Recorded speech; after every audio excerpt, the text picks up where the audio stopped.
Okay, and Robbie, can you see the waiting room? Yep. Okay, let them in.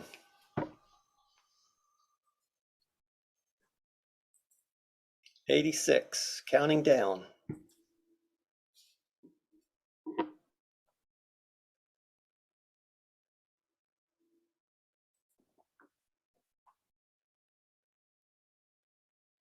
few more.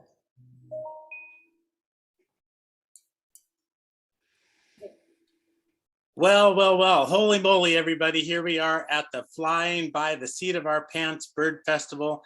And it's a Zoom festival, of course, because you're here. And we are really looking forward to the next session.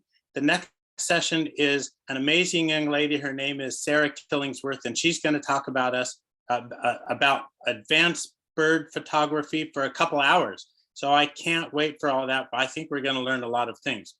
Before we get started, let me do a few standard announcements that everybody needs to know. And one of those is we are recording this meeting. So that's important. We will hope to have it on our website or Vimeo or someplace in a couple of days after we get our act together. And so that will be coming. As a Zoom meeting here, there are some normal functions that everybody's used to, but we're not going to use them. For example, you can't talk. We're going to mute you and everybody else, because when you have a couple hundred people talking at the same time, it's just crazy. So the mute function will be on, but we do want to hear from you. And so the way we will do that is through the chat function. So halfway through the program, we will open the chat, and that's really just for questions for Sarah. What would you like to know specifically that she hasn't covered? So let her cover some things first, then write a question in the chat. And when you do that, chat to me directly. Chris Cameron, it says me. Chris Cameron asked me a question, and I will ask those questions when we get a chance with chat. Also, you know, there's that raise hand function. Don't use it because we're not going to recognize it. We just don't have time to do that. So that's just the way it is right now. When you're doing a fly by the seat of your pants Zoom festival, you have to make some adjustments. Finally, before we introduce our speaker, I just want to let you know, all these presentations are free. And in fact, you can share them with everybody you want. Invite your friends and neighbors. You know, when Sarah's gets a little boring, go on your Instagram account, invite your friends, and then jump right back in. So they're all free, open to everybody. But we are trying to take some donations because our in-person festival got canceled. And so we have tens of thousands of dollars of expenses we're trying to make up so we can have an in-person bird festival next year. So if you're willing and able, we'd love to have a donation. You can do it several ways, you know, write us a check, drop something in the mail, or you can go to our website and click on the link that says donate now that goes through PayPal. Or if you're one of the cool kids who knows how to use a smartphone, on our first and ending slides, we will have those fancy squiggly QR codes that you can make a donation through Vimeo or PayPal. I know Bob, my friend, always jokes, but you know what? Vimeo has a limit of $2.99, and we have people who've wanted to donate more than that. So if you want to donate more, you have to use the PayPal one, not the Vimeo one. So anyway, on to our program. Let's talk about this person who's going to chat with us. Her name is Sarah Killingsworth, and she is a Marin-based California naturalist, wildlife educator, conservation photographer, and filmmaker. She is the program coordinator for Project Coyote's Keeping It Wild Youth Education and Outreach Program. She's a member of the NANPA Ethics Committee. She loves educating students of all ages about local wildlife. She's a frequent public speaker, and she likes to talk specifically about coexistence with wildlife, particularly native predators. In fact, she's got a great article about bobcats, suburban bobcats, really a great one with amazing pictures. Her photography has been published in local and national media, in print and online. She's passionate about photography, especially ethical photography, and hopes that by sharing her wildlife photos, she will inspire others to love and protect wildlife. So Sarah, that's a lot of stuff about you. So we hope you pull it off. Come on, tell us tell us how we can become better bird photographers. It's all you. All right, Chris, thank you very much for that generous introduction. I'm going to go ahead and share my screen. So this is the Flying by the Seat of Our Pants Bird Festival, and anyone who knows me knows that is not my preferred way to roll. So this presentation was designed from the master class that Donald Quintana and I were supposed to do as an all-day class yesterday. So I want to give him credit for some of the content because it's from our shared outline that I created this program. And obviously it's hard to cram into a couple presentations over the course of 2 hours, all the material that we might have covered in a day-long excursion.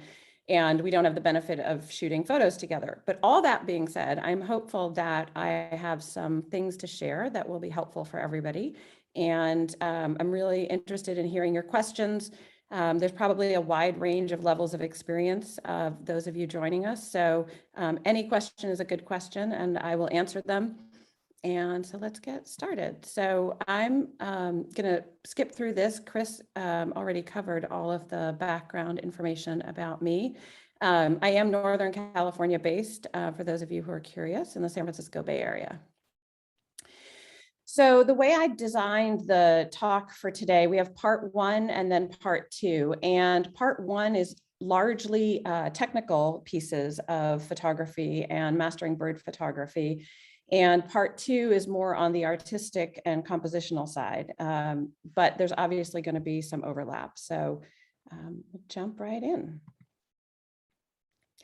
So the first consideration in photography is looking at light, because light impacts everything about your image. And there are a number of different ways that you can impact how much light is getting into the camera for your image.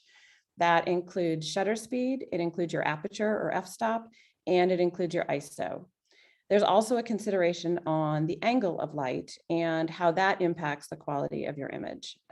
This is a juvenile peregrine falcon fledgling for those of you who are falcon fans. I love predators, including falcons and raptors. So talking about shutter speed. Shutter speed for a bird in flight is, for me, typically a minimum of 1/1600. And that's for larger or slightly slower birds. And when a bird is flying towards you, you generally need to increase your shutter speed to faster, to 1/2000 or 2500. And for a flying peregrine, like the first image I showed, it's usually even 4000. Hummingbirds you can also do at that speed if you really want to get the wings sharp. But sometimes it's really cool if a hummingbird is hovering over a flower to actually slow your shutter speed down and let the wings blur. So that can be a cool effect. But the thing about increasing your shutter speed to keep up with the bird speed is that the faster your shutter closes, the less light it lets in. And so you're going to have a resulting increase potentially in your ISO or other settings, depending on how much of your camera settings are manual versus you're letting the camera decide for you automatically. This is a male northern harrier who was showing off for a potential mate. He is flying upside down, which just cracked me up. You can see his feet there at the top. So aperture, or your f-stop, is how far open your lens is. And the smaller the number, so 4, 4.5, 5.6, the smaller that number, the wider open it is. The wider open it is, the more light you get in, but it also has a shallower depth of field. So what that means is if you have a bird that's moving quickly or is large, you need a larger depth of field to get all of it in focus and keep it in focus. And so for something like this, this is an adult male peregrine falcon on the ground. He's got a gull kill behind him. I'm going to have at least an f-stop of something like 6.3 or 7.1. And if it's a group of birds or a really large bird, I might even be at 9. The depth of field for the same f-stop, so an f-stop of 6.3, excuse me, that depth of field is going to be shallower the closer to you the object is, or your subject is. And there are apps and calculations that will tell you, based on your exact settings, what your depth of field is. But it's important to know that the closer something is to you, the larger depth of field you're going to need, and therefore that higher f-stop number. So the other thing to think about is ISO, and this is the sensitivity to light or how bright the camera makes the image. A higher ISO, a higher number, generally means that you can have more noise, like a graininess to your image or potentially blotchy color. So that's just a quick overview of the different components of the settings. Ideally, and I don't know how many people watching are shooting in manual settings, all manual or manual with auto ISO. If you're shooting in auto everything, I would encourage you to at least shoot in shutter priority, allowing you to control your shutter speed. And some people set it for aperture. I know wildlife photographers who use aperture priority. The problem with that is that it may pick a slower shutter speed. And that allows you to pick your depth of field, but to make sure there's enough light, it may slow down your shutter speed, at which point you might end up with a blurry image if the animal's moving or the bird is moving towards you. So auto ISO, I generally do use unless it's really low light. So on foggy days or pre-dawn or after dusk, I will not let my camera, I usually don't like my ISO to go above 3200. Sometimes in super low light settings, I will let it get to 6400 or even 8,000 or 10,000. But my preference is to keep it below that. So if on its own, it's going above 2000, then I'm checking it. And let's see. And this is also a male Northern Harrier, the Gray Ghost. So in addition to those settings that I just talked about, the other thing you can do in your camera is an exposure adjustment. And exposure adjustments allow you to tell the camera to make something brighter or darker than it would set based on its reading of the light in the situation. And this is really important when there's a big contrast between your subject, your photo subject, and the background. So if you have a dark thing, a dark subject against a light background, so that's typically a bird against either a blue sky or clouds, or something, a bird or other animal, something against the snow, you want to use a positive exposure adjustment. So, and it's intervals of thirds. So a plus 0.3, plus 0.7, plus 1. And when I am shooting, so this is a red-tailed hawk with a long-tailed weasel actually in its talons. I probably had this overexposed by 1.3, given how dark a bird it is, and the shadows under it, and how bright the sky is. The opposite is true when you have a light subject and a dark background. So think of that as like an owl in a really dark tree, or a shorebird, a light colored shorebird against some dark mud. And for that, you want to generally take your exposure adjustment and dial it down. So you're going into the negative numbers. And that's because the camera, in reading the background, would otherwise make your light subject much too bright because it's reading the dark background. And so you would actually blow out, meaning that the whites, the light parts of your image, you lose all the data because it's gone so far in its exposure. It's just overexposed and you can't get it back, basically. So one of the things that we were going to talk about in the masterclass yesterday was just things to think about when you prepare and go and shoot. And just some things to think about. And again, I don't know the level of experience of everyone on this. So these may all be things you know, some of them you know, none of them. But just trying to share tips, things that Donald and I both thought were useful for preparing to go out and shoot. So one thing that's really useful is to check your gear and settings on the camera and make sure that everything's ready ahead of time. So ideally, like even the night before or the morning of, make sure that you have changed any settings that you might have adjusted for your last photo shoot and go back to your baseline. So you could have an exposure adjustment, you could have your shutter speed or ISO, adjusted from where you would normally have it based on shooting into the evening, for example. And both Donald and I have done that. You're shooting late into the evening, you're shooting owls, you've got a slow shutter speed, you've probably got your manual ISO, it's a high number. And so you're trying to let in as much light as possible. And if you get up the next morning and you do what I do, go shoot a bobcat in the field, you've blown it out because you've put in so much extra light that you don't need in a daylight setting in a bright field. So it's, and if you look at the back of your camera, you'll notice, but if you have only a few seconds to photograph something, you may not be able to recreate the image that you thought you were getting and be really disappointed. So it's really a good idea to set your camera back to a normal baseline every night or every, when you come back and you upload your cards or unpack the gear, to reset the camera so that you have it ready to go the next day.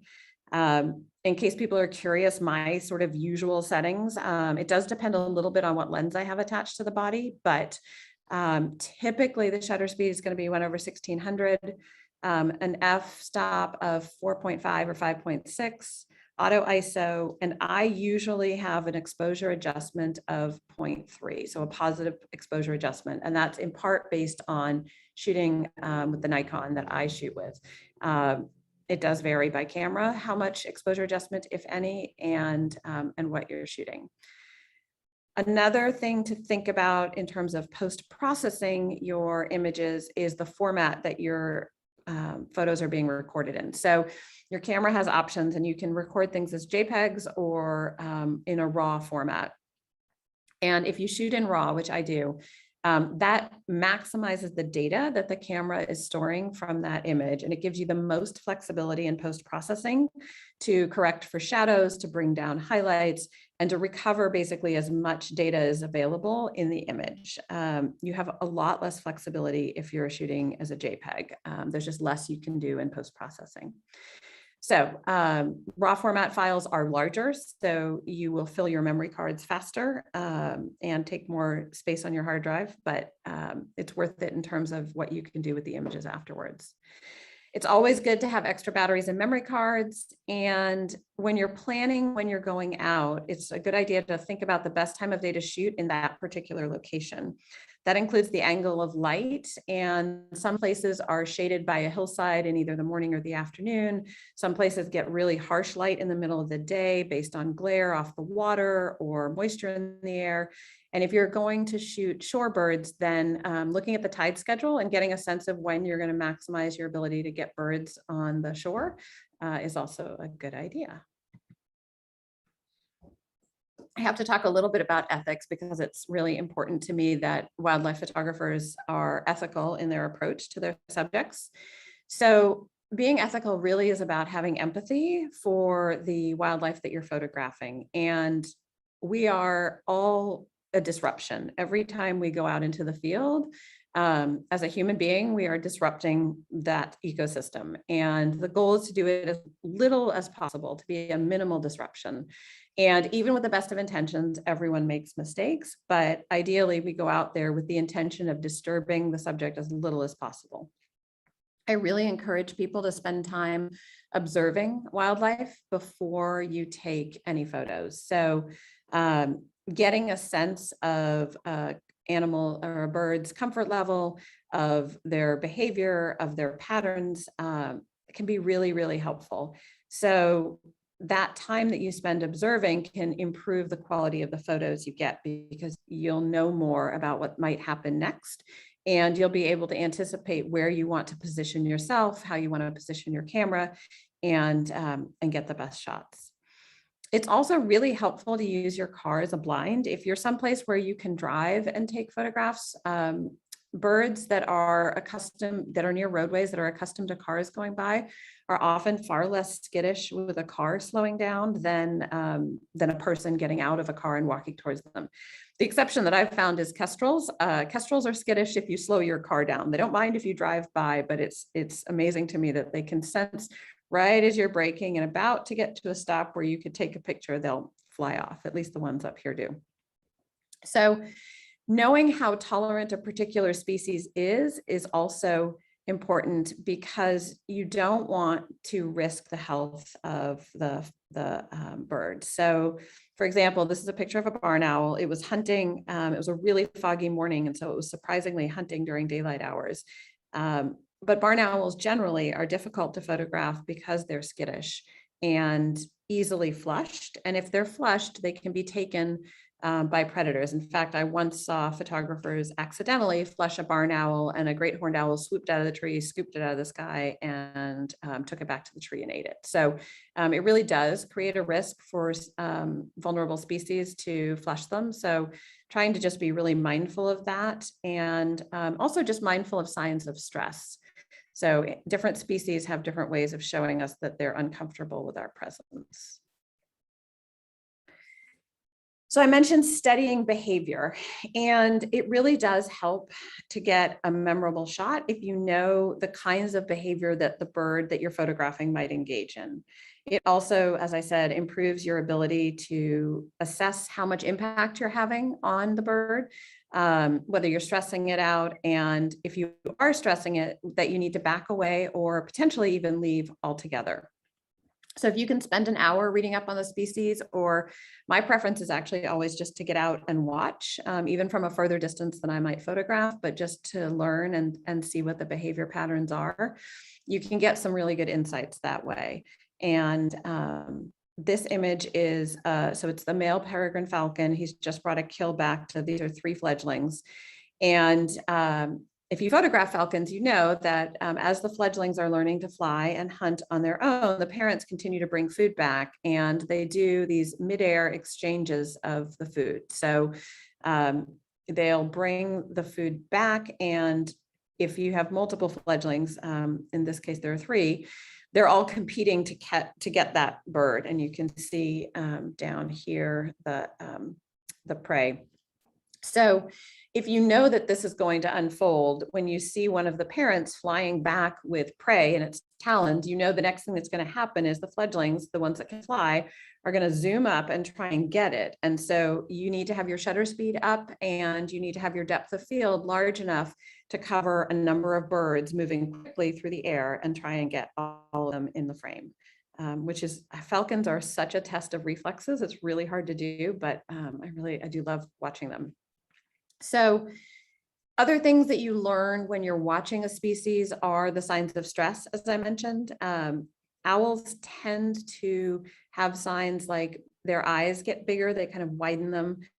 Sometimes they'll puff up, and some species will refuse to return to their nest if they are concerned that there are people too close to it. So being near a nest is a particularly sensitive situation, and it's best to not spend much time near a nest because it may prevent the parents from coming back and feeding the young. And the last thing you want to do is compromise the well-being of the young in the nest. Similarly, if you're standing too close to a bird that's hunting, it may abandon the hunt, and you don't want it to give up the chance for that meal. Every time they fly away from us, if we flush them, they're using valuable energy that they have to then replace with eating something. So trying to minimize the disruption to their daily routine. So this is another falcon shot. This is the 2 adults. So when the female is on the nest with either eggs or young chicks, the male will come and bring her a meal. So this is the male bringing a prey back to the female. And again, if you know that that's what's happening or going to happen, and you're watching the nest area, when you see the male coming in with prey, again, you can get ready, change your shutter speed and your depth of field to make it possible to capture both birds in focus, usually moving at high speed. But you don't have to go far to photograph birds and get really beautiful images. So you can scan for wildlife or sit in the same spot on a daily or weekly basis. And that really helps you to have an understanding of what that baseline behavior is in the environment and the birds and animals that live in it. Some of you may have read What the Robin Knows, which is one of my favorite books. If you haven't read it, I highly recommend it. It's a great read, not just about how to sit, but how to learn from what you observe and what it can tell you about what's happening in a space that you're sitting and watching. You can recognize different bird calls as alarms and what they mean in terms of predators approaching. For me, most of what I typically photograph is actually bobcats and foxes and coyotes. And so I know, for example, that scrub jays, if they're calling, is often a sign that there's a bobcat or a fox in the vicinity. And so knowing what happens in an environment can also help you get ready to take a photo. But hummingbirds in your backyard can be a great photo subject.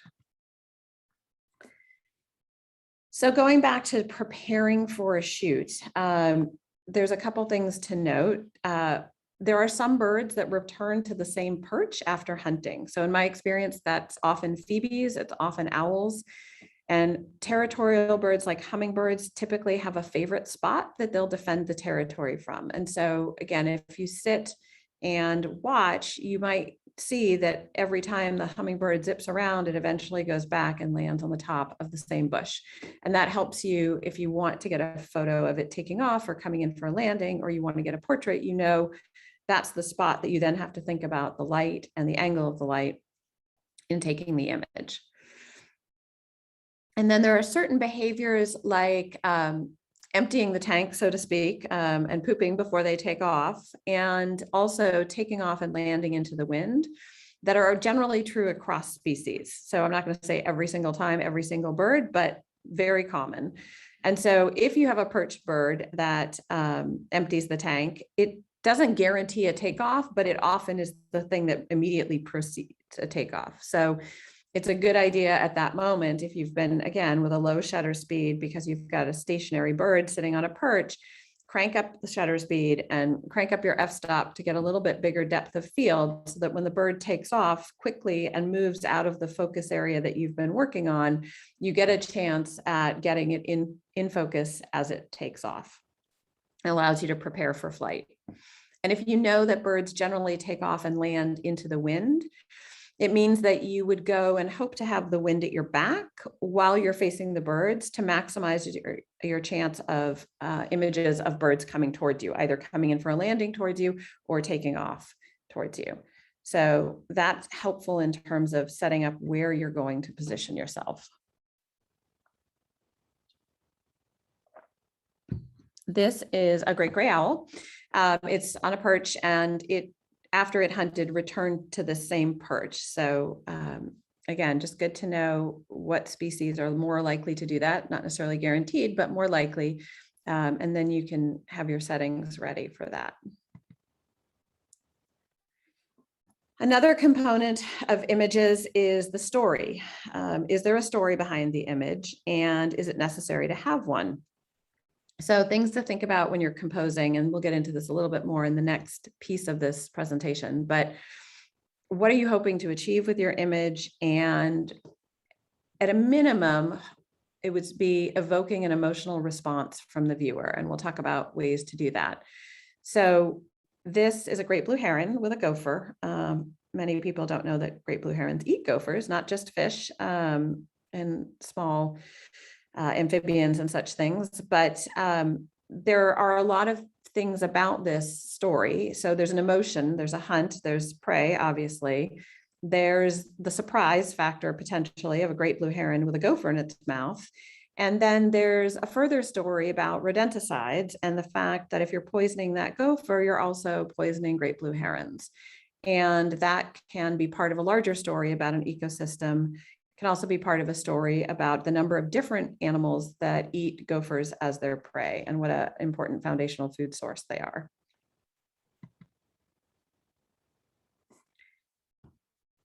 In terms of sharp images, one thing that's super frustrating, at least for me, because I'm a stickler for sharp, is images that you take that you think are going to be great and then they're not tack sharp. And so I'm just going to highlight a couple of reasons that could be why.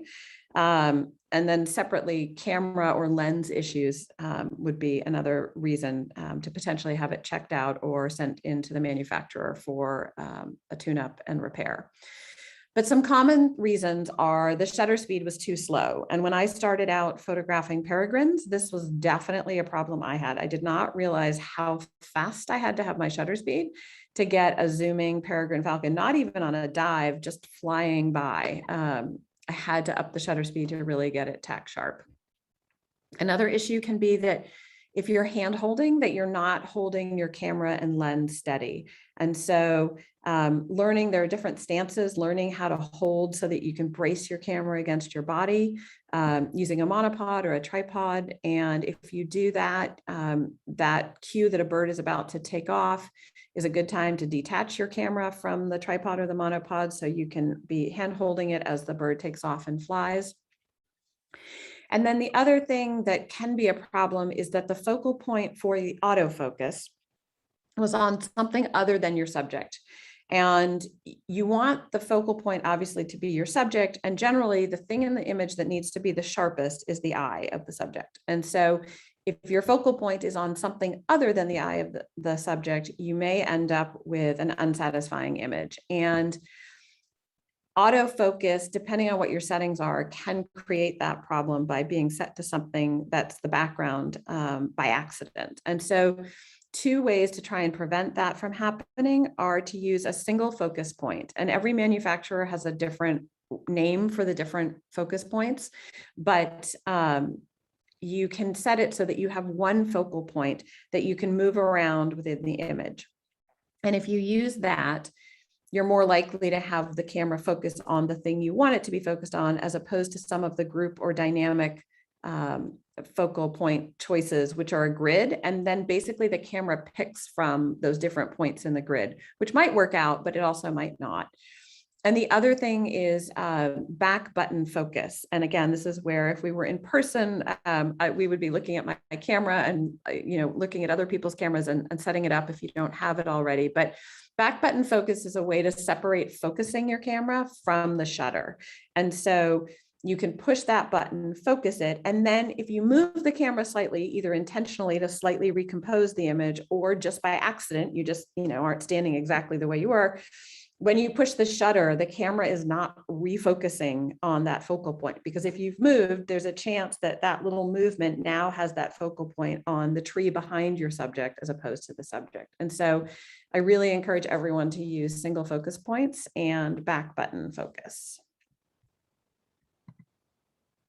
And now we are ready for questions. So I think Chris was going to take questions. Yes, thank you, Sarah. We have opened the chat function, and so people can now begin chatting. And as they begin chatting, we're going to stall for a couple of minutes to let them gather their thoughts and throw a question my direction. A couple things I wanted to plug or ask you a question. I know that Don Quintana leads birding trips. For example, if you wanted to get a picture of a muskox, I think he leads trips to Alaska. Do you lead trips as well or teach courses? I don't do a lot of that. I have a close friend who runs a safari company up here in Point Reyes, and I do sometimes guide through that company, Point Reyes Safaris. But otherwise, I do educational programs. I've done some one-on-one instruction tutorials for people. So. And your contact information is in your slides, and anybody can always ask us, and we can and we can get them to you. By the way, I'm not seeing any questions right now. Let's see if I've got. Okay, we're starting to get some questions. But I'm going to just, again, stall for a little bit of time so we get a few more. A lot of bird watchers and bird photographers are starving people, and so they could use your business. I know, like Ray Von Buskirk, one of our keynote speakers, was going to be coming and getting paid, but we couldn't bring him over. So if you want to go to New Mexico or go on a tour with Ray or go on a tour with Don or some of the other folks, that would be really helpful for them, since we had to cancel this event. Also, there are people I was just in Colombia. There are some great photographers down there. And if you'd like connections on Colombia trips, lots of beautiful birds down there. I've got contacts with people who will lead you on a trip down there. The last thing is, a lot of the people that I've been bumping into lately have taken the UC California Naturalist course, and that's a good place to make a lot of new friends. Okay, so we've got some questions here. Let's see what we've got here. What kind of telephoto lens do you use? Let's just start with the basics. Okay, that is a good question. So I shoot, depends on what I'm photographing, but generally with either a 500 millimeter or 600 millimeter. Okay, and you answer, I think this was essentially your whole talk, but what shutter speed do you use for different situations? Do you use the tracking feature for focusing? So I don't use the tracking feature for focusing, potentially because I'm a bit of a control freak, but possibly because they have varying degrees of success. Now, again, I'm shooting on Nikon. I'm not mirrorless yet. I know people who are using the R5 are really, really super happy with the eye focus tracking of that camera. So some of it does depend on your gear, but I prefer to try and track things myself. On that same note, do you recommend manual focus rather than autofocus?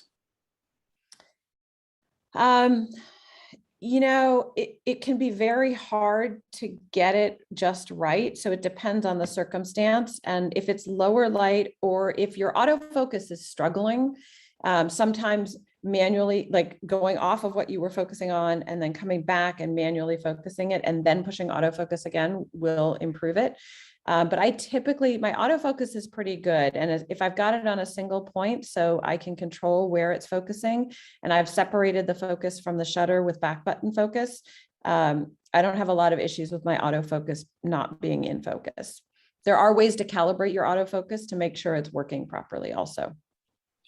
You mentioned your standard baseline, but I don't think you told us what it is. What is your standard baseline? My standard baseline is a shutter speed of 1/1600, excuse me, and an f-stop, depending on the lens, of 4.5 or 5.6, which is pretty wide open. And I generally shoot in auto ISO, and I have an exposure adjustment of a positive 0.3. Some people think auto ISO oversaturates many times. What do you think about that? I haven't had that problem, but again, it depends on your camera. It depends on the brand of the camera and the camera body you're using. So, I mean, I think if you're capable of manually setting everything, including your ISO, that's obviously ideal. It depends. For me, it's not that often that I'm shooting something that's a stationary object. And so if you're in manual ISO and what you're photographing moves from the shade to the sun, you've got to be dialing all those different things up very quickly to keep up with the subject and have an image that you're going to be happy with. And so for me, auto ISO has worked pretty well. But yeah, if people are comfortable making that adjustment as well as the others and keeping up with the subject, or you have a stationary, if I have something that's sitting still, an owl perched in a tree, then I might play with the ISO too. But for me, a lot of the time things are on the move. It's too hard to change all the things at once and get it all right and still have the animal or the bird in view. You mentioned the back button. I know what that is on a computer, but several people would like to know a little bit more about the back button focus and how it's used. Does one use it instead of using the autofocus on the shutter? Is it faster, more accurate? Okay, you're going to have to forgive me. I'm going to step away from my screen and go get a camera. I'll be right back.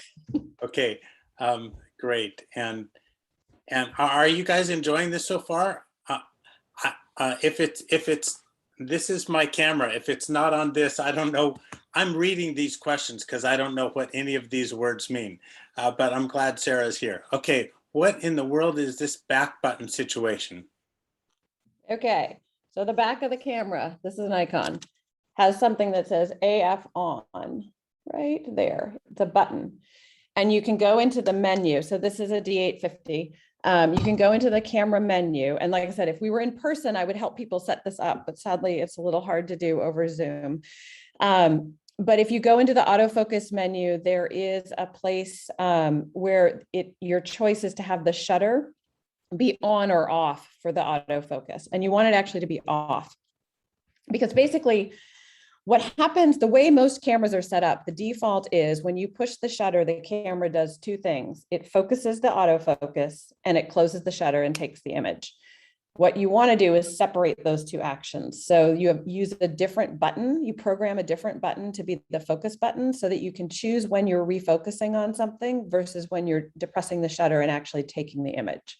So it's the same thing is happening in your camera. You're just separating two functions that are combined into one button as a default and making it possible to focus without depressing the shutter and possible to push your shutter without the camera refocusing. But you are still using autofocus and you're still, for me, it's, there's two different types of autofocus. I'm always in continuous mode, single spot, like single square autofocus.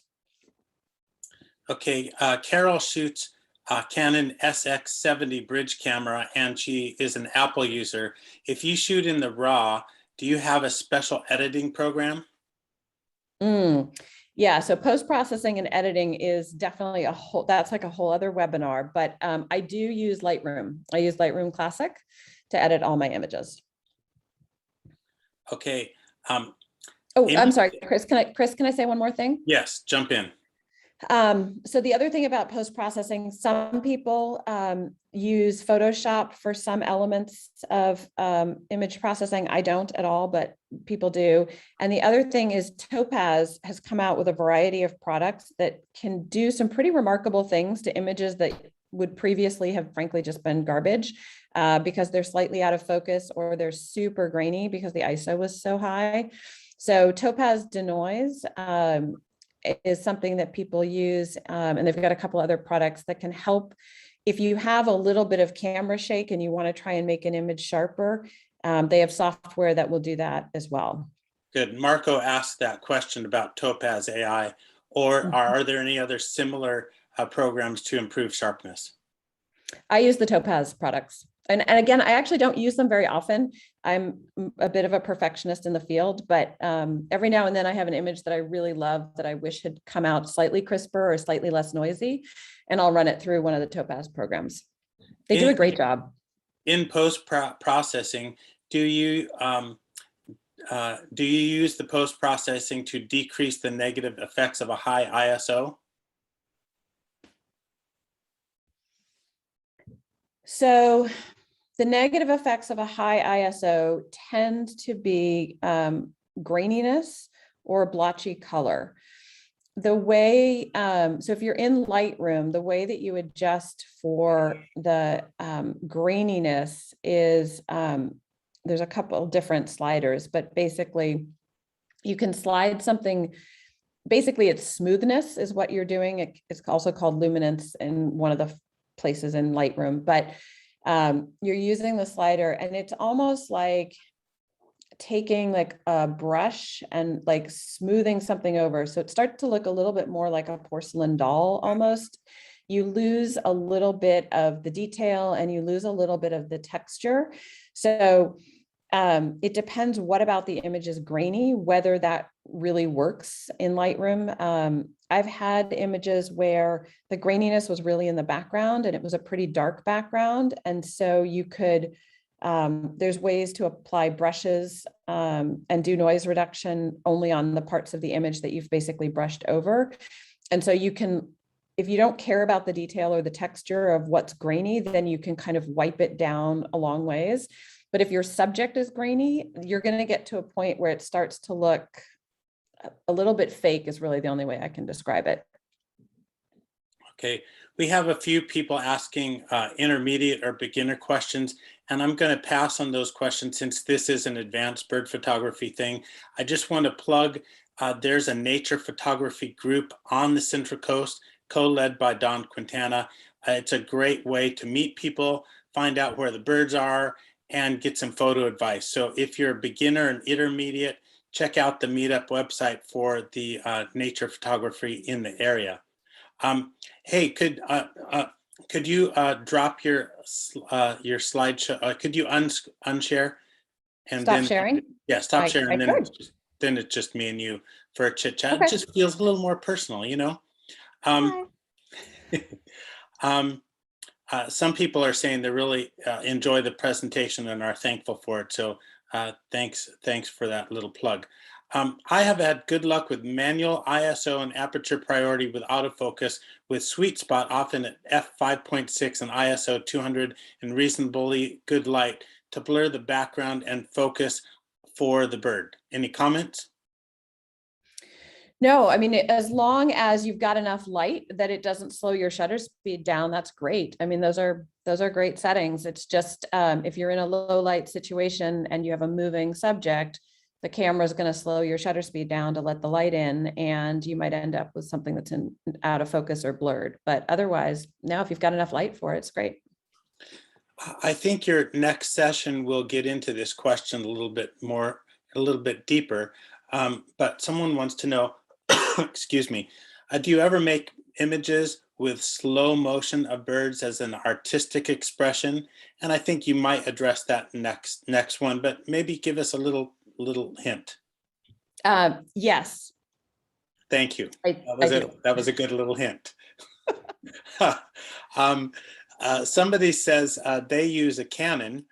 In general, do you think the top of the line $12,000 600 millimeter lens will be sharper than a $1,000 Sigma, or is it hype?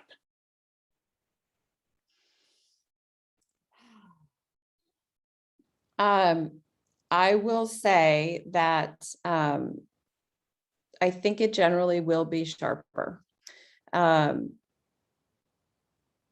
You know, everything is dependent on circumstances, and a lot of these lenses are crazy expensive. I was lucky to get mine used from another photographer, so not at full retail. But there is an amazing sharpness. And in general, I will say, because I didn't talk about this earlier, my experience is that lenses that are a zoom lens, so something that's like a 150 to 600, will not be as sharp as a fixed focal length, whether your fixed focal length is 300, 500, 600. One of the things about Nikon is that they have the Nikkor PF, the fixed 300 and the fixed 500, which are far less expensive than the crazy expensive fixed 400 and fixed 600. The fixed 500 5.6 is a great lens, and was my primary shooting lens for a number of years. And it's, I don't know exactly, I think it's in the ballpark of 3,500. So, I mean, not cheap, but also not 12 grand. And you can get them used. And I think as more and more people go to mirrorless, some of this stuff might even get a little less expensive. There are some great outlets for buying used gear. There's a couple websites that specifically do that. B&H Photo on the East Coast has a used inventory. So you can, and we'll accept returns. So you can always send it back if you get it and you don't like it, or you think it's more, I mean, usually it wouldn't be damaged, but if there's something about it that you don't like, you can send it back. Hey, what Nikon body do you use? So I have the D850 and the D500. Okay, and what does Don use? Don Quintana? He shoots on a Canon, and I couldn't tell you which body actually. Okay, so that was going to be one of the interesting things, to have a Canon and a Nikon person on advanced photography. Hey, maybe next year we could do it again. I hope so. I would love to do it for real. Yeah, I'm sorry for all the Canon users out there. I am sorry. I have very limited experience with Canon gear, so not able to give the same level of detail on that. Can you give a quick note about using larger lenses for distance shooting?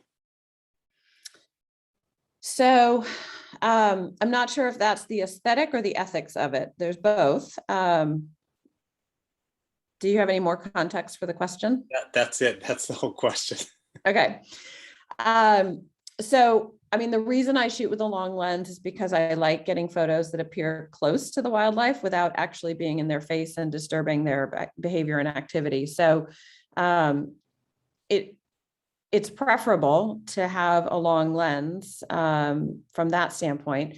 In terms of the image, the thing that's a little bit tricky, it can be a good thing, is that the longer the focal length of your lens, the more compressed the image appears. So from front to back. So if you were shooting it with a 35 millimeter, you would have greater range, the perception of depth of the different things. If you had a bush, a tree, a cliff, and clouds in the sky, they would feel further apart shooting them with a wider angle lens. And so when you shoot with a 500 or a 600 millimeter, you end up with some compression of the components of what you're shooting, which can be a good thing, but aesthetically isn't what everybody wants. It's hard. I mean, I do have a 70 to 200 lens, an f2.8 70 to 200, which is a great lens, and I love it. And if you can get to a reasonable distance, you can put it, you can get really good images. It's just, you can't quite, you're not going to get as close in. And one of the things we'll talk about in the next piece of this presentation is composition and environmental shots. And environmental shots are shots where the bird or the animal is a component, but the environment which it's in is as much a part of the image and the story as the animal itself. So I do tend to shoot a lot of portraits. Not all wildlife photographers do. There's a variety of different ways to shoot wildlife and birds, but having a wider angle lens gives you more separation between the components of your image, and obviously is much better for an environmental shot. Good. A couple more questions and we're going to take a little break. This is my camera right here, and wondering what you think about shooting through spotting scopes. Have you ever shot through a spotting scope? What do you think? I have had photos taken with my phone through a scope in Yellowstone. You know, I think they're fine. I don't think they end up. It doesn't sound fine. It doesn't sound fine. The way you said that doesn't sound fine at all. But I guess this is an advanced birding class, right? An advanced. Right. I mean, it's like, you know, if you want, so for example, if you have wolves that are a mile and a half out and you want a photo of the wolves you saw, you need a camera on a scope. I mean, your phone on the scope, and to take the picture. And it's great. And it's great for the memory. From an artistic standpoint and a composition of a photo standpoint, probably not as desirable. Okay, last question, and then let me see. There might be a couple questions.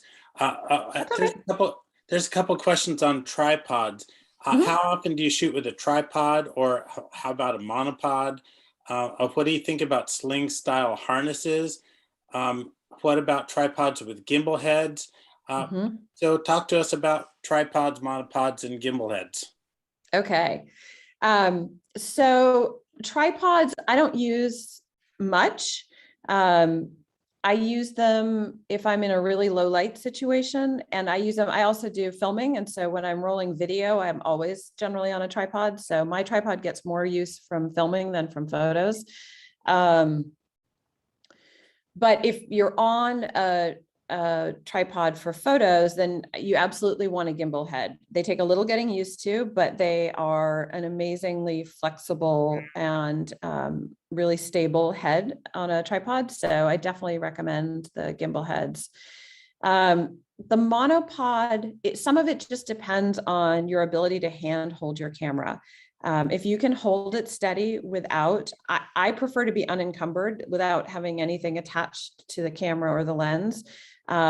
But, you know, especially with the bigger lenses, depending on, you know, your shoulders and your back and your, you know, health and strength overall, it may or may not be feasible to hand hold. And so monopods are more flexible in terms of just being easier to carry around, but I don't ever use my monopod.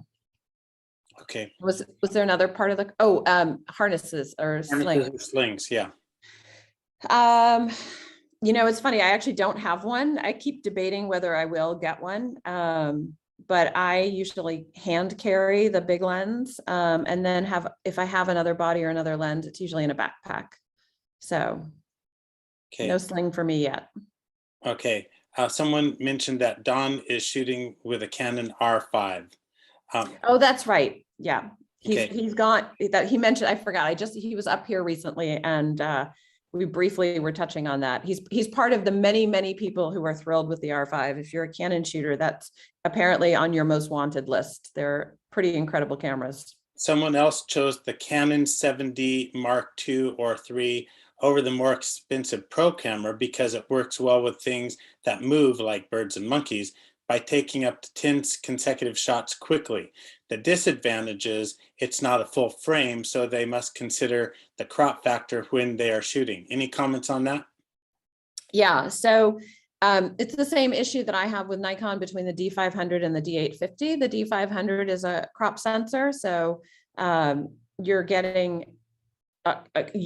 you're magnifying your image, basically your lens, by 1.5 times. So if you put a 300 fixed focal length lens on a crop sensor, it's the equivalent of a 450 lens.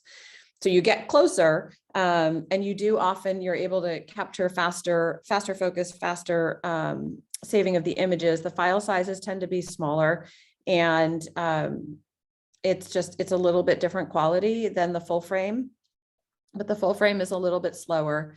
And obviously you don't get that additional +5 or +50% increase in the focal length. So it's a trade-off. And so truthfully, I use both. Okay. Do you really handhold your camera with a 600mm lens? I do. Okay. And we can see from your original portrait shot, you in the field, all tucked in a yoga position that's like rock solid to snap those pictures. Okay, so here's what we're going to do, Bob. I don't know if you're listening, but here's what we're going to do. We're going to take just a couple minutes break. We've got 165 people in the room. We're going to throw up a blank slide for like 3 or 4 minutes, so we can all go to the bathroom and get a drink. And then we are going to come back with Sarah for the second part, which I think is going to be the interesting part, because I don't know what you were talking about that whole first part. Sorry, Chris. And Chris, I don't mind, while people look at this slide, if you want to throw me some of those beginner questions and have me answer them while we're waiting, I don't mind doing that if people want to hear. I'm sorry, I'm going to go to the bathroom so you don't get any beginner questions. Okay, no beginner questions. And so we're going to be back real soon, but we want the other people who may have just decided they're going to take part 2 to come in right at the top of the hour. And so we're going to give everybody a chance to go get a drink, go to the bathroom, and come back in just a couple minutes. And if you're not doing anything and you're sitting around there with your camera, see how those QR codes work for the donation. Just try it. Put in $1 or $2. All right, we'll see you in just a minute.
Hey, everybody, if you're just joining us, we're glad to have you here.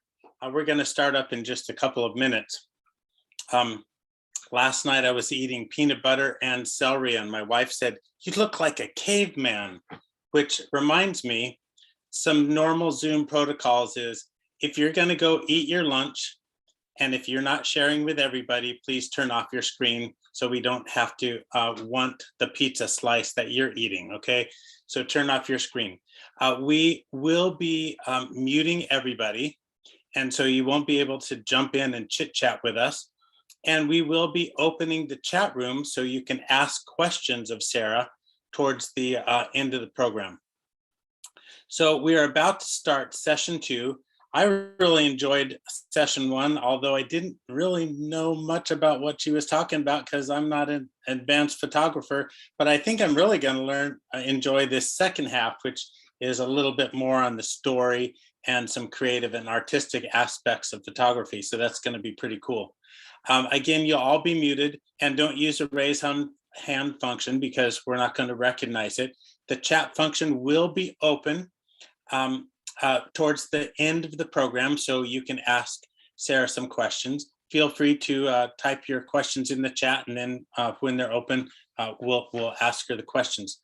Again, finally, before we get started, the Morro Bay Bird Festival is taking donations in the old-fashioned way. Write a check and drop it in the mail, or go to the website and click the link and make a donation. Or you can see right there on your screen, we've got the little squiggly QR codes. You can put your camera, your not your 600 millimeter lens, but maybe your iPhone camera would make a direct donation to the Morro Bay Bird Festival account through those little QR codes. Now we're getting on to our program. Again, Sarah is an experienced photographer, California naturalist. She's Marin County based. She's a wildlife educator and a program coordinator for Project Coyote's Keeping It Wild Youth Education. Member of the NANPA Ethics Committee, loves educating people about wildlife, specifically wildlife in suburban settings and as people are connected. So Sarah, take it away. It's all yours. Well, I think I'm really going to enjoy this section. All right, well, I certainly hope you do. Thanks to everybody who's still on and for those who are joining for the second piece.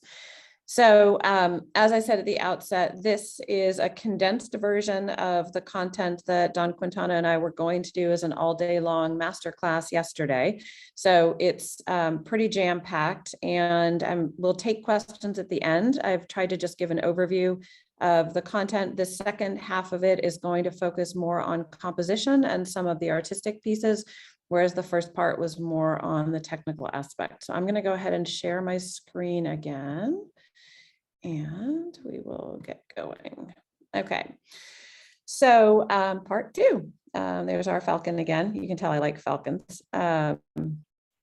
So when you are composing a photograph, there are a variety of things that you would consider and make decisions about. The first is your subject. That's obvious.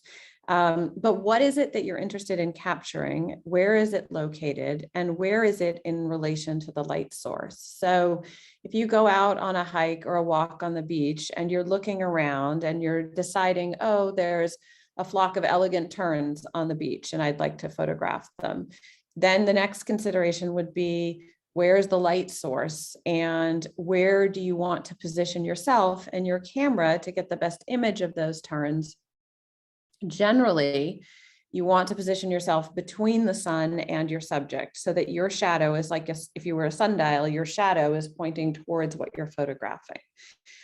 It is really helpful to have the full, what's facing you basically be fully in the light. But there's also time of day considerations, and we'll get into that a little bit. The other thing about where you're located is your elevation. So the elevation of your subject makes a difference. If it's something that's on the ground, again, people who know me know, I will be lying in the sand or the mud or the dirt, photographing the thing that's on the ground because I really want to be eye level.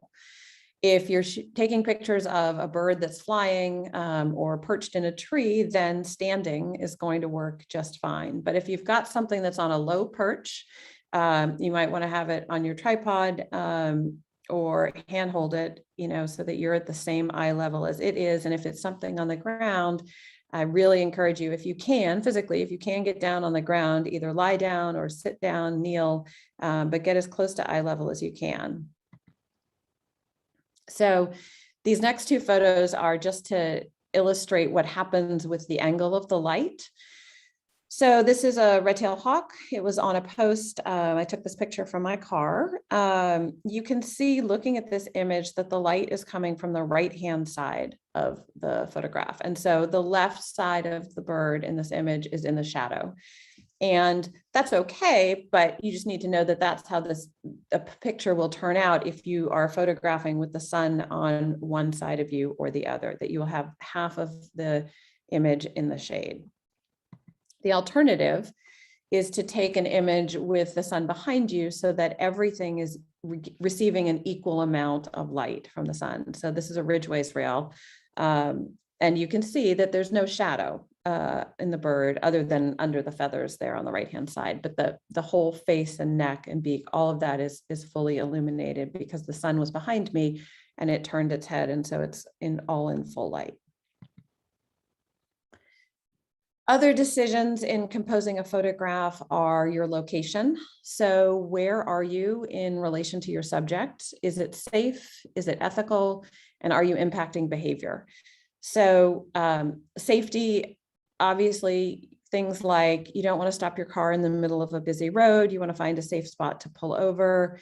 You don't want to stand in the road or at the edge of a cliff or anything that might be dangerous to you personally while you're shooting. In terms of ethics, there's ethics not only as it relates to your subject, but to property owners and other things as well. And NAMPA, the North American Nature Photography Association, has a field guide handbook of etiquette and ethics that you can check out. But things like respecting private property and obeying the rules, if you're in, for example, the national parks don't allow drones, so don't use a drone and things like that. So just making sure you're making ethical choices about your subject and the other people who might be impacted by what you're doing. And then impacting behavior, I talked about a lot in the first piece of this, but I can't stress it enough because I think it's really important that you understand behavior and understand and recognize the signs of stress in what you're photographing. It's really critical in wildlife photography, and we don't want birds using up valuable energy to fly away from a perceived threat. And as a photographer, your presence can negatively impact, as I said earlier, hunting or feeding, or the ability of a parent to feed or protect a nest or a chick. So anytime you're photographing nests or dens, that's a super sensitive site, and you need to be extra careful that you're not disturbing it. You don't want to force a bird to move off of young that it needs to be protecting, for example, or fail to feed them and come back to the nest. So no photo, no image is ever worth jeopardizing the health or life of the animal that you're photographing. And this is another barn owl photo because, again, barn owls are quite skittish, and it's just a reminder that they're very vulnerable. They have typically quite short lifespans, and so photographing them requires a lot of care.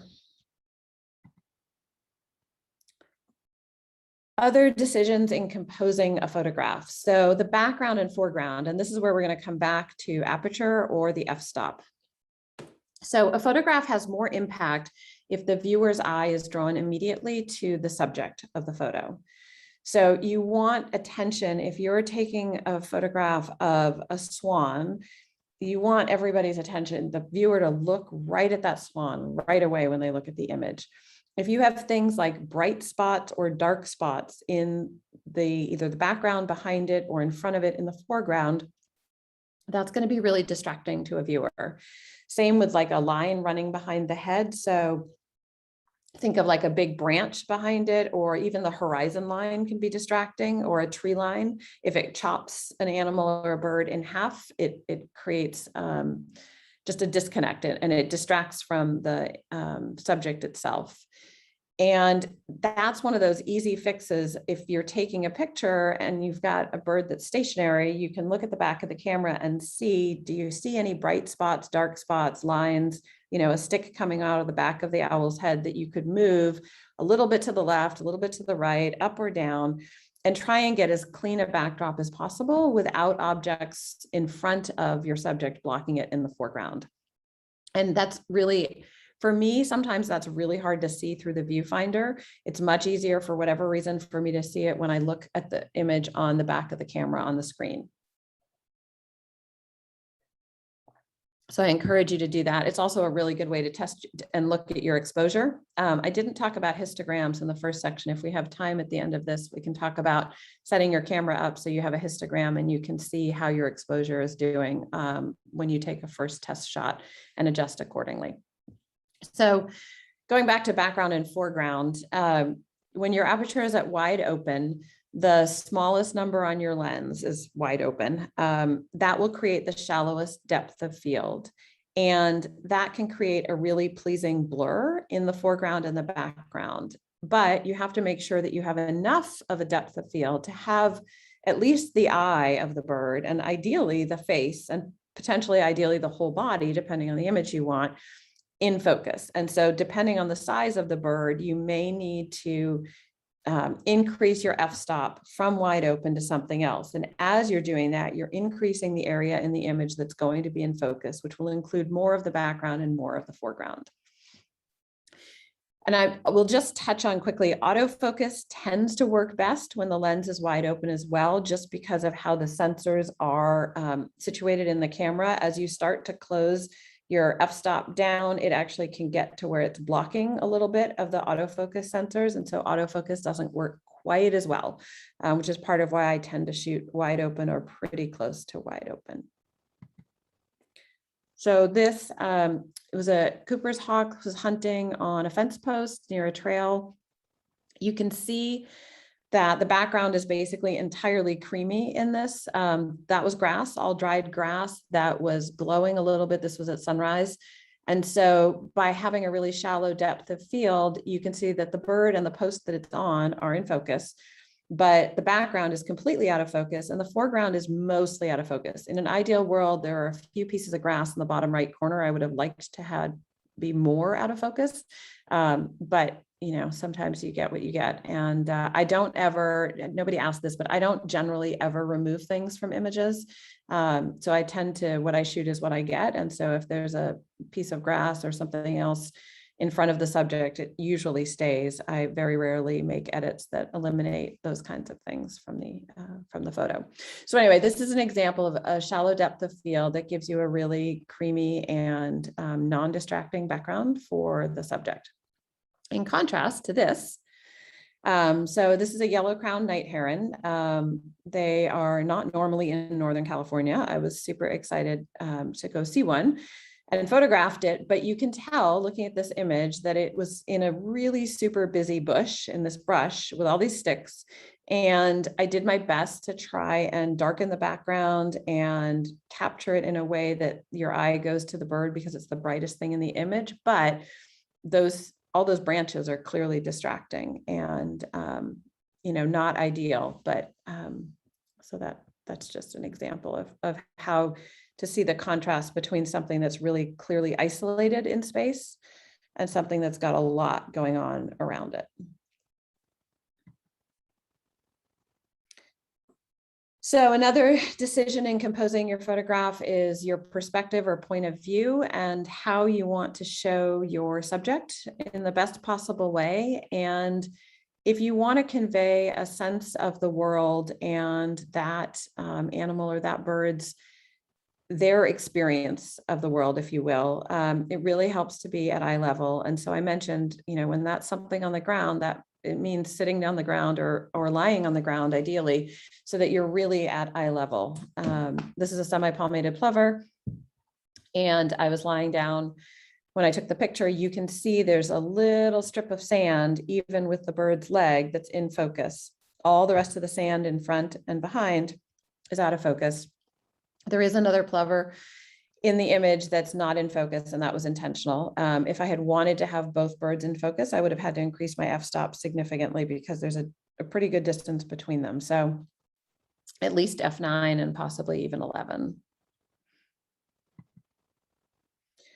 So another example, in this image, there are lines moving through the background, but you can see the only branch that's really truly in focus is the one the bird is perched on. And I actually sort of liked in this image that the other branches created a sort of a natural framing. And sometimes this happens where it creates almost a little bit of a box around. This is a yellow rump warbler. So again, but I'm eye level with this bird in willows, and just it gives you a sense of place and environment for it. Other decisions in your composition are the focal point. So when you have, so what I've been showing you are stationary birds. When you have birds that are moving, or other moving subjects, you always want to make sure that your image has enough space for that subject to move into and out of, like as if it could go out of the frame in that direction. It's also, I mentioned earlier, not always necessary to have close-ups, to have portrait shots. And environmental images can be really, really interesting as well. And in those, typically the wildlife or the bird is a small piece of the overall image, and they can still be very powerful. Settings and exposure is really what we talked about in the first piece of this. Just knowing your settings for various scenarios and knowing how and when to adjust things like your shutter speed or your ISO, and to go from auto ISO into manual ISO.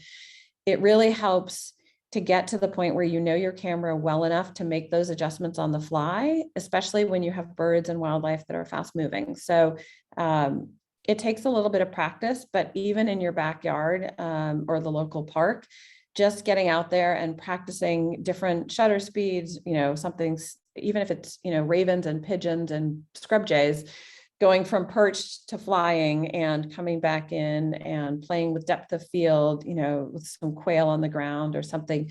It really helps to have those things be automatic when you then go out and, you know, make a special excursion to shoot a particular thing.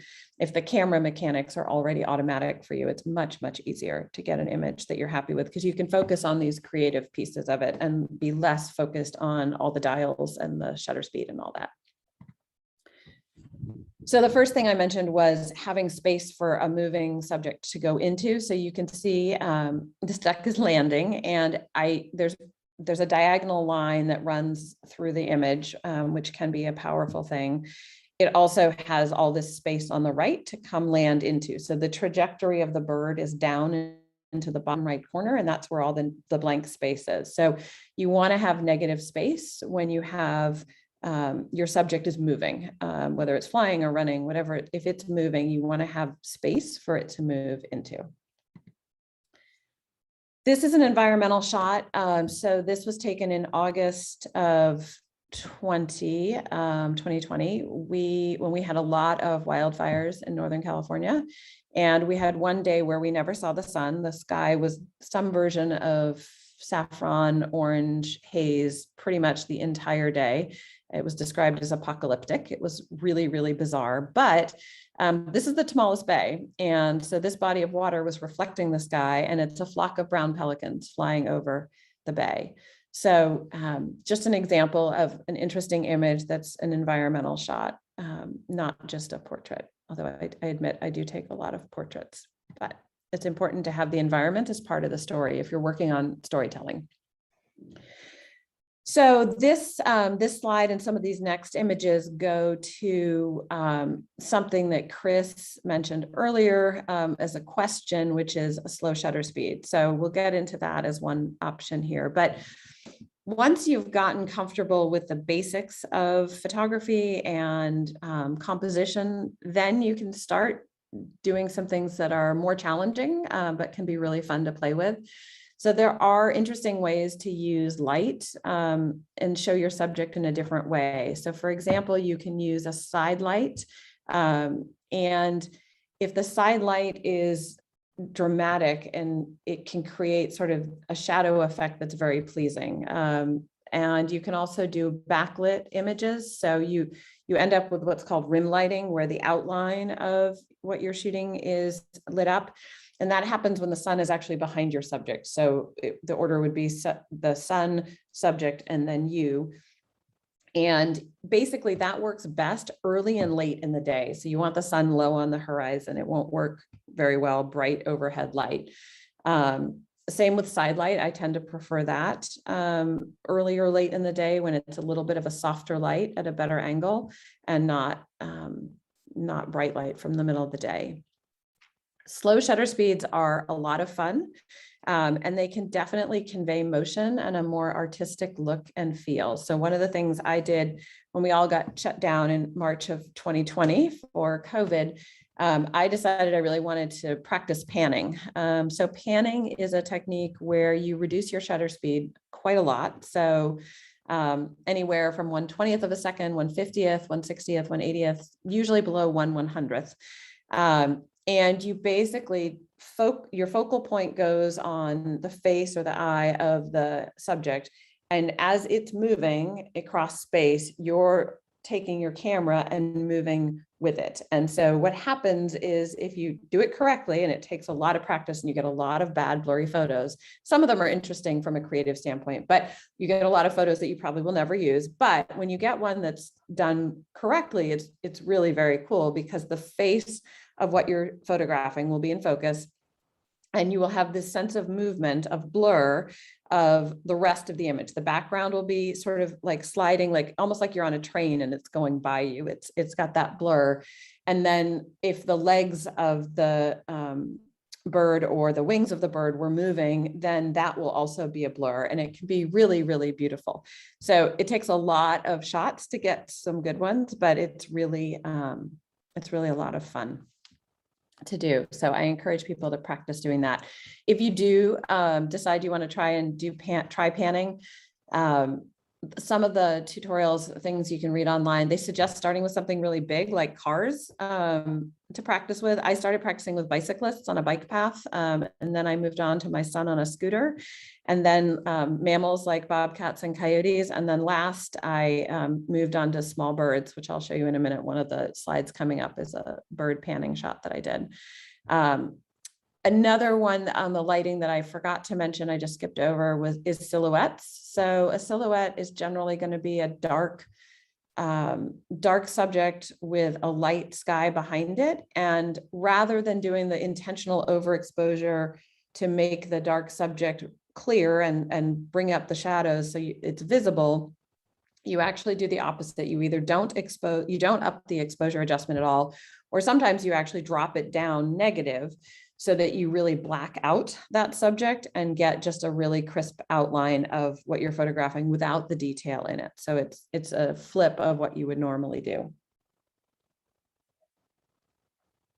Another creative composition piece is focusing on just part of a bird for a close-up or a macro. So I'm going to show some examples of these different things. So for the angle of light, the photo on the left is 2 white-tailed kites. They are backlit at sunset while doing a little bit of a display. And you can see the light going, the bird on the left, the light lighting up the edges of all the feathers. So it's a fun technique. Like I said, it works best early or late in the day. And then the image on the right is a great blue heron at sunrise. This was during one of the rounds of wildfires in the fall.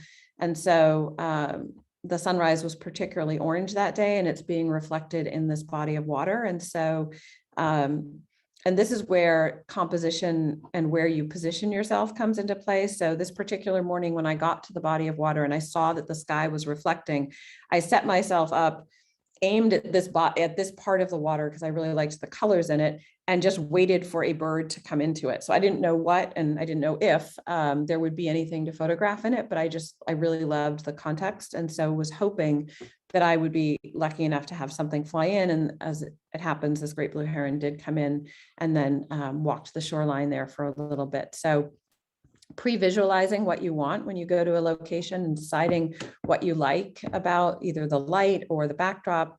And then hopefully your subject will cooperate and come into the frame.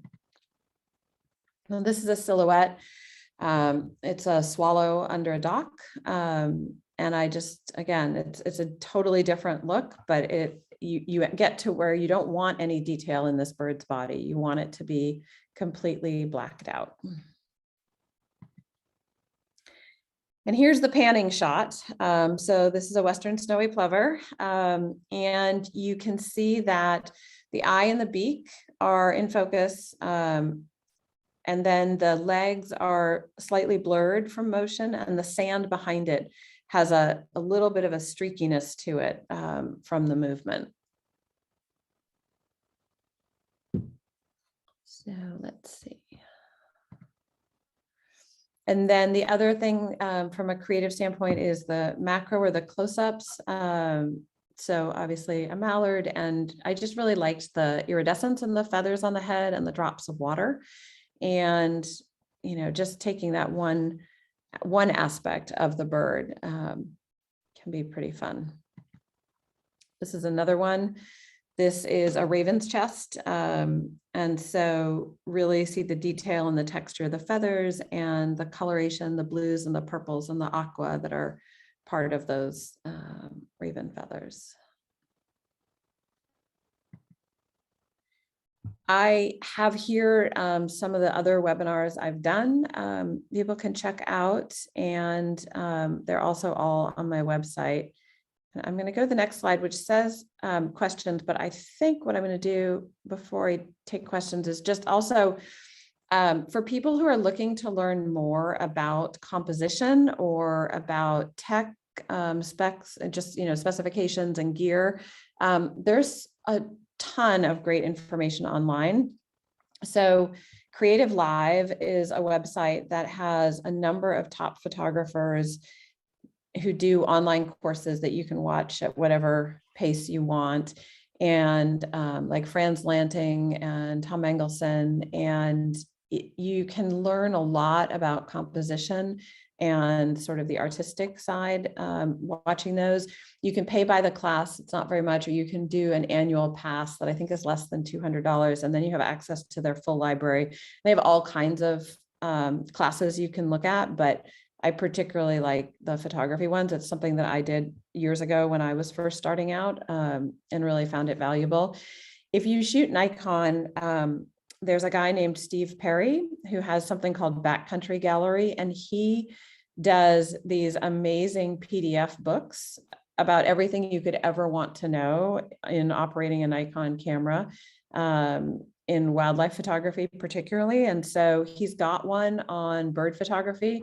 I think it's, I don't know, it's hundreds of pages long, but it's really, really good. And if you wanted to do a deep dive on some of these tech things, that's a great resource as well. So this last image is a wood duck in a pond that was reflecting the fall foliage up in Oregon. And so the water is a dappled yellow. And again, picking the background that I liked and waiting for the duck to float into it so that I could get that color contrast. And with that, Chris, I will let you start asking me questions. Okay, so we have opened the chat room, and so it is now open for questions. If you've got some questions, go to the chat room and type them in. Either send them directly to me, Chris, or to Bob, or to everyone, whatever is available. I'm not sure right now, but we will stall for time for a minute while we get a couple of those questions. One of the things, Sarah, that I think is interesting is let me see, what's the number? There were about 175 people in this room today. That's a lot of advanced photographers. That's a lot of people who really like shooting birds. And I really appreciate you coming on and talking all your gibberish numbers and letters to make them happy. I don't know what you were talking about, but I hope a lot of people are really happy about it. And I just want to let everybody know that we have Zoom rooms for 1,000 people. So we could have had another 825 people in here. So please, once you're done here, share with your friends so we can get more people in to enjoy all of this stuff. Okay, so we've got some questions coming here. So Sarah, if you could unshare your program, and then just me and you will be up in front like chums, chit-chatting and talking about numbers and letters and photography stories. Okay, so here we go.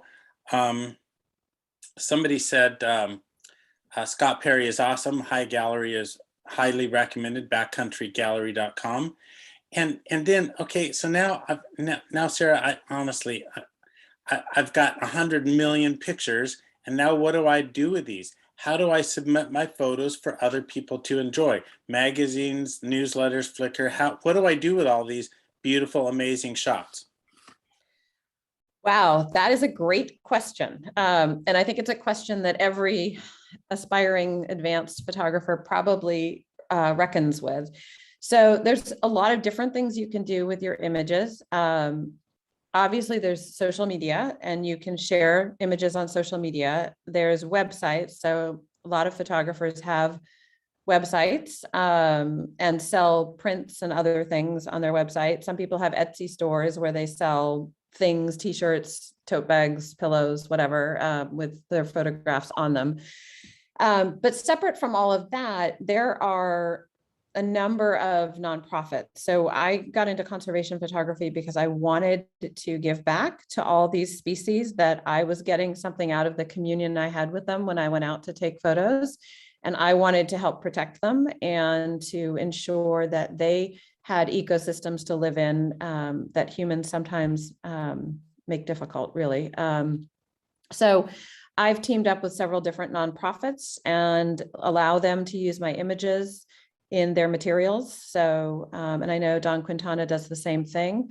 So things like Project Coyote, Raptors Are the Solution, Wyoming Untrapped. Most areas have some local wildlife rehabilitation center. I've gone in and photographed wildlife for them and allowed them to use some of my images. So there's a volunteer component if you want, or licensing. It is one of the challenges of photography generally, the compensation piece of it.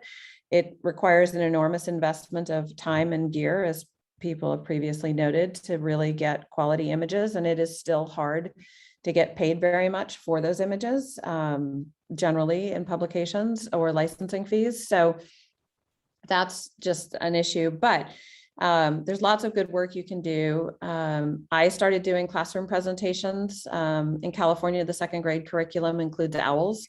So I do owl presentations in classrooms with my photos and talk to second graders about coexistence and rodenticides and the different owls in our neighborhoods. And it's another great way to inspire kids to love these animals and these birds, and hopefully to be inspired to protect them. And then if you want to get into publishing, it is definitely, it's out there as an option, but it takes a really significant commitment of time and energy to come up with stories and pitch stories. There's a woman, Jamie Heimbuch, who has a group called the Wild Idea Lab. And it's basically a conservation storytellers forum website and networking group. And she has master classes.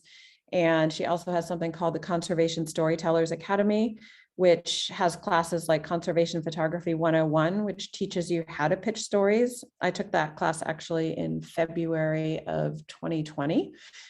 Really valuable if you really want to get published. It's a way to workshop a story and figure out what you need. But it's very difficult to just have like a great photo and send it into a publication and have them run it. Usually you have to have a story, you have to have a series of images, you have to have a pitch.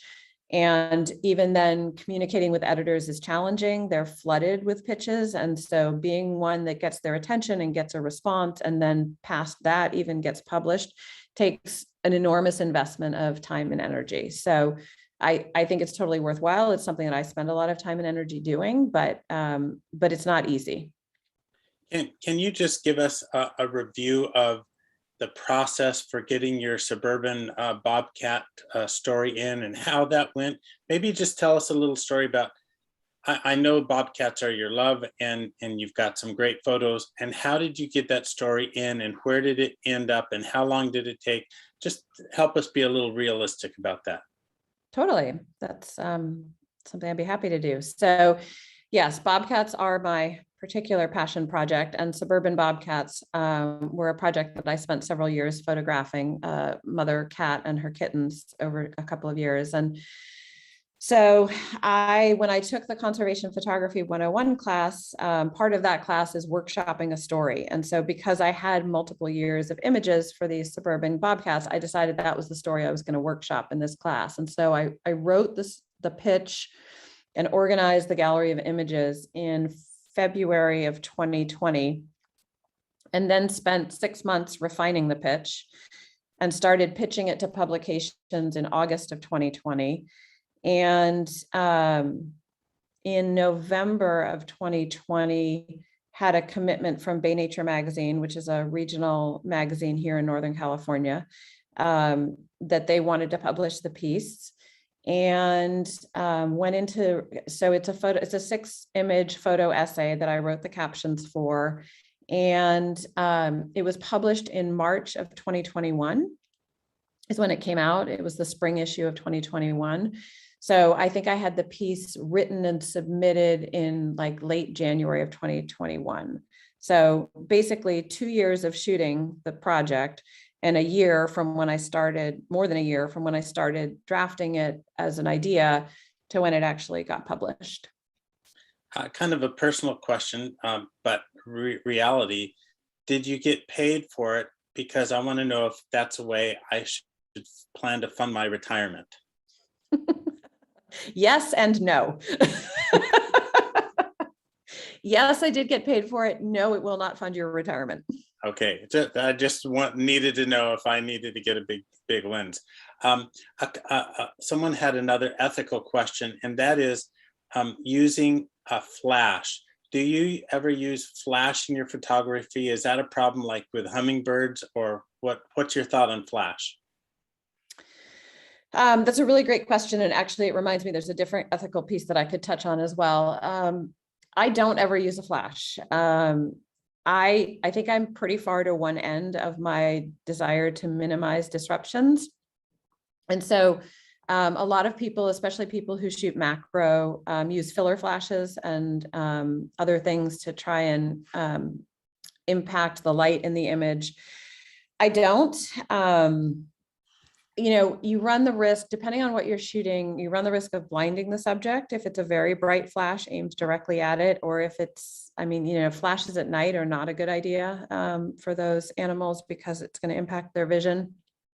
So some photographers use flashes, I don't. Same goes for calls. So bird calls are something that I know birders use at times, and Audubon has a field guide, recommendation for when and how to use calls. As a photographer, I don't use calls. I don't think it's, for me personally, appropriate to use calls, because I would simply be summoning a bird to basically perform for me, to show up so I could take its picture, and that requires it to expend energy, to potentially leave a nest, leave its territory, thinking it's finding a mate or an invader. There's not a lot of study on it, but there's at least one study that suggests that it impacted the status of the males in a particular territory when a call was played in its territory. And I'm just not personally comfortable doing that. So I photograph whatever birds are there and don't call them. A little bit, some people differ on that. Other people use calls. And I think, you have to be very, very careful if you're going to use them in photography, how and when and where. They're not allowed in the National Seashore here in Point Reyes, for example. You can't call birds in for photography. And if you're in a place where there's a lot of people using calls, or if you're doing it repetitively, like, all of that has cumulative negative impacts. So you really have to be careful. more clear cut is baiting, and baiting birds, particularly baiting owls with mice, is definitely not a good idea. It's detrimental to the owls, and it's a practice that hopefully will eventually go away. But there are photography workshops that people run that include owls that are being baited. So it's a good idea if you're thinking about going on an owl workshop or other wildlife photography workshop to get a sense from the people running the program, whether baits or calls are going to be used, so that you can make an informed decision about whether you want to participate. Okay, thank you. That's very good. We have a few more questions and we've got about 5 or 6 more minutes. So Okay. let's see how many of these we can get. One was just a basic hardware question of, where do you store all your images? You've got thousands of images. Are they on a hard drive, or do you use the cloud, or where are your images at? So I have a couple different things. I do use external hard drives for the images. So Lacey has 4 and 5 terabyte drives that are rugged drives. And so every time I import my photos, I always make 2 copies of everything in case something happens to one copy. So every time I import my cards, I'm importing to 2 Lacey drives with the images. Okay. Megan wants to know about competitions and entering competitions. Have you done much competition entering with your photos? I have. So NAMPA, the North American Nature Photography Association, has a showcase every year. Last year, I had an image placed in the top 250. This most recent past year, I had an image placed in the top 100 there. I have entered other contests. One of the things about contests that is a little tricky is that you do, depending on the contest, you give away your intellectual property rights to the image by entering it. And so you have to read the fine print really carefully. Some contests are really narrow. They say, if you entered into this contest, you allow us to use it to promote the contest in the future. And obviously, if you win, they get to, have a gallery or an exhibition or print a book or whatever they're going to do with the winning images. And that's probably fine. That's kind of the minimum. But some contests, you actually are giving them the rights to your image for any use, and including sub-licensing it. So they can then give it to somebody else, to a third party to use. And so I tend to enter relatively few contests. It's a way potentially to get recognition. For me, the photography is really all about conservation work. And so if I think something advances the conservation story, so for example, the NAMPA Top 100 photo that I had this last year, I was excited because it was an image in Point Reyes of a Tule elk with a group of cattle facing it off. And out here in this park right now, there is an ongoing debate about the use of the park and the presence of ranching in the park. So there's a conservation story behind that image. And so, but that's for me personally, that's sort of the fine print and the importance to me of the story are usually how I decide whether to enter or not. Right.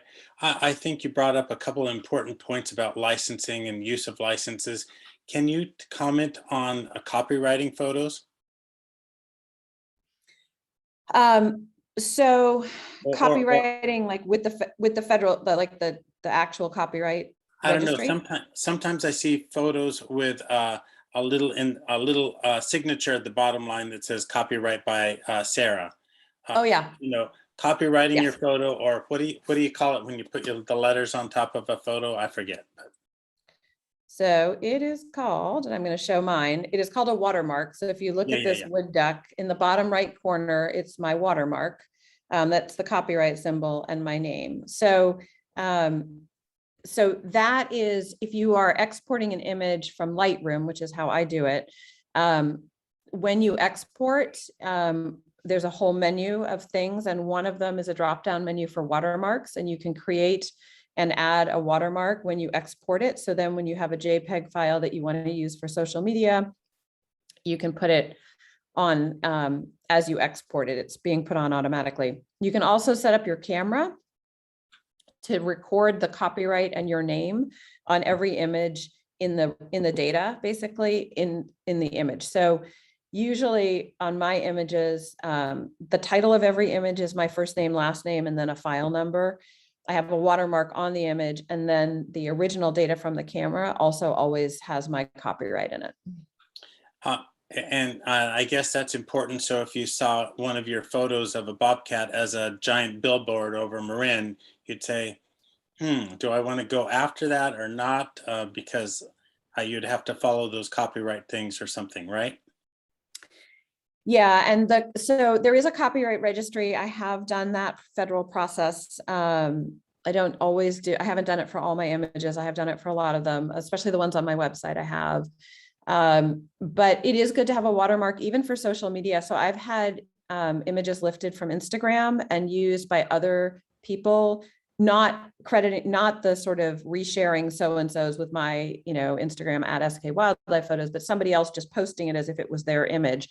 And when I contact Instagram and say, I need you to take this down, this is my intellectual property being posted by this person, it really helps to have the original posting with my watermark on it.